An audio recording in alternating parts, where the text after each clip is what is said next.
अच्छा भैया, ये जो बिकरू कांड हुआ, जब आपने ये किताब लिखी और उससे कितने समय पहले वो एनकाउंटर हुआ और उसके बीच में लिखने का क्या समय रहा?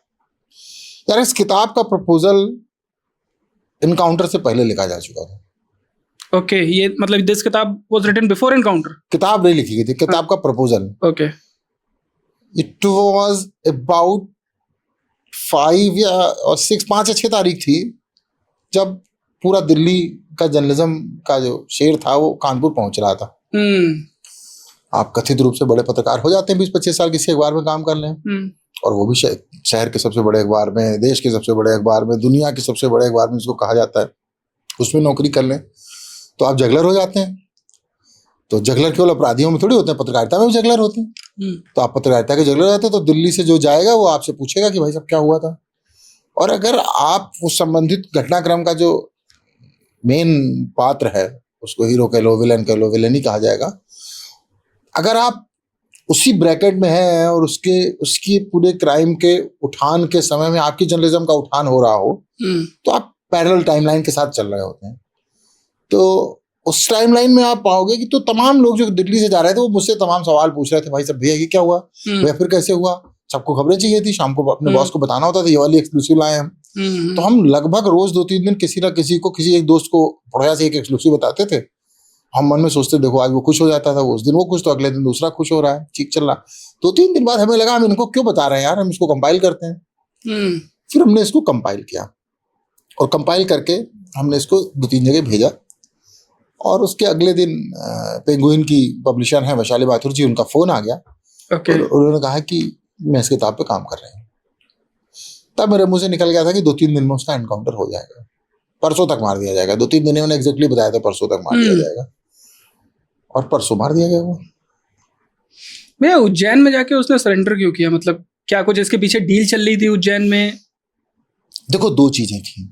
एक तो तय बात थी कि वो उसने पुलिस को कस के चिढ़ाया, पूरी यूपी पुलिस को, हरियाणा, दिल्ली, राजस्थान, वो 4 राज्य पार करके मध्य प्रदेश पहुंचा था। और जिस तरह से पुलिस और पॉलिटिक्स का नेक्सस है, पुलिस और क्राइम का नेक्सस है, पॉलिटिक्स और क्राइम का नेक्सस है, उस नेक्सस में, और जिस तरह से विकास की पूरी अपनी यात्रा है, उस पूरी यात्रा में ये नेक्सस बड़ा शानदार बन के निकल के सामने आया, जिसमें क्राइम या अपराधी, क्रिमिनल, पुलिस या पुलिस ऑफिशियल्स, और पॉलिटिक्स या पॉलिटिशियंस, इन तीनों के बीच में जबरदस्त नेक्सस था। उस नेक्सस में मुझे हमेशा लगता है कि किसी न किसी ने एमपी में उसको भरोसा दिलाया होगा कि तुम यहाँ आ जाओ। तीसरा, मीडिया की भूमिका। जब आप सार्वजनिक रूप से सरेंडर करते हो, पूरे देश की मीडिया आपको पहचाने और चिल्ला के कहता है मैं हूं विकास दुबे कानपुर वाला, तो एक आखिरी उम्मीद होती है। मीडिया हमेशा से समाज की आखिरी उम्मीद रहा है। करेक्ट। क्योंकि आप कोर्ट जा सकते नहीं हो, कोर्ट जाओगे तो क्या होगा पता नहीं, कोर्ट कैसे जाओगे, इस समय हर चप्पे चप्पे पे पुलिस लगी होगी, आप कहीं भी इस तरह से हाजिर नहीं हो सकते हो, या पुलिस कोर्ट से भी रिमांड पे लेगी, फिर क्या करेगी, आपको डर लगता है। तो आपको सबसे अच्छा ज्यादा क्या लगता है उस समय, जो आप कुछ पुलिस वालों की हत्या करके भागे हो, तो पॉलिटिक्स वाले लोग भी जल्दी से, कम से कम उस राज्य की पॉलिटिक्स के लोग, उस राज्य के लोग तो आपसे नहीं बोलेंगे कि आप खड़े हो जाओ, और आपके साथ मदद के भाव में नहीं आएंगे। तो उस दौर में मुझे लगता है कि इसको एक ही सहारा दिखा होगा, या तो 2 हिस्से हैं इसके, या तो पॉलिटिकल इसको कोई माइलेज मिला है, एमपी में किसी ने उसको प्रॉमिस किया है, और उस समय चर्चा हुई थी किसी से इसको प्रॉमिस मिला था, किसी ने उसको प्रॉमिस किया आ जाओ हम मैनेज करेंगे। और दूसरा, वो इतना बेवकूफ नहीं था, वो इतना चंट था, इतना तेज था कि उसको लगा कि अगर हम देश दुनिया के सामने सरेंडर करेंगे तो मेरा एनकाउंटर नहीं होगा, और उसने किया सरेंडर।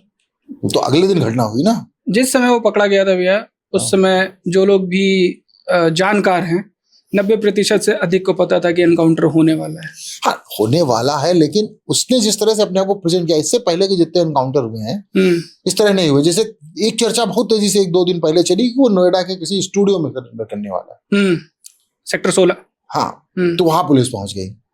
तो सीधा फंडा यही था कि अब ये बात आज कोई जर्नलिस्ट नहीं बताएगा, लेकिन जर्नलिज्म में भी उसके परिचित लोग होंगे ना, इतना बड़ा उसका नेटवर्क था। तो हो सकता है कोई पत्रकार लगा हो कि भाई चलो हम सरेंडर करा देते हैं। और बड़ा स्वाभाविक सा है भाई कि क्राइम के लोग आपको खबरें बताते हैं तो आपका रिलेशनशिप थोड़े बहुत हो जाते हैं, तो वो हुआ होगा। लेकिन वहां उसका जो महाकाल के दरबार में सरेंडर का एकमात्र आशय जो सबसे बड़ा था, अगर पॉलिटिकल नेक्सस वाली बात नहीं थी, वो यही था कि सब पूरी दुनिया जान जाएगी कि हमने सरेंडर किया है, और इसके बाद अगर हमारा एनकाउंटर होता है तो वो एनकाउंटर नहीं, हत्या के रूप में मानी जाएगी। लेकिन नहीं हुआ, पुलिस उससे आगे होती है और परिस्थितियों ने साथ नहीं दिया, उसकी गाड़ी पलट गई, पानी बरस गया, सब हो गया, तो क्या कर सकते हैं उसके लिए? What can be done.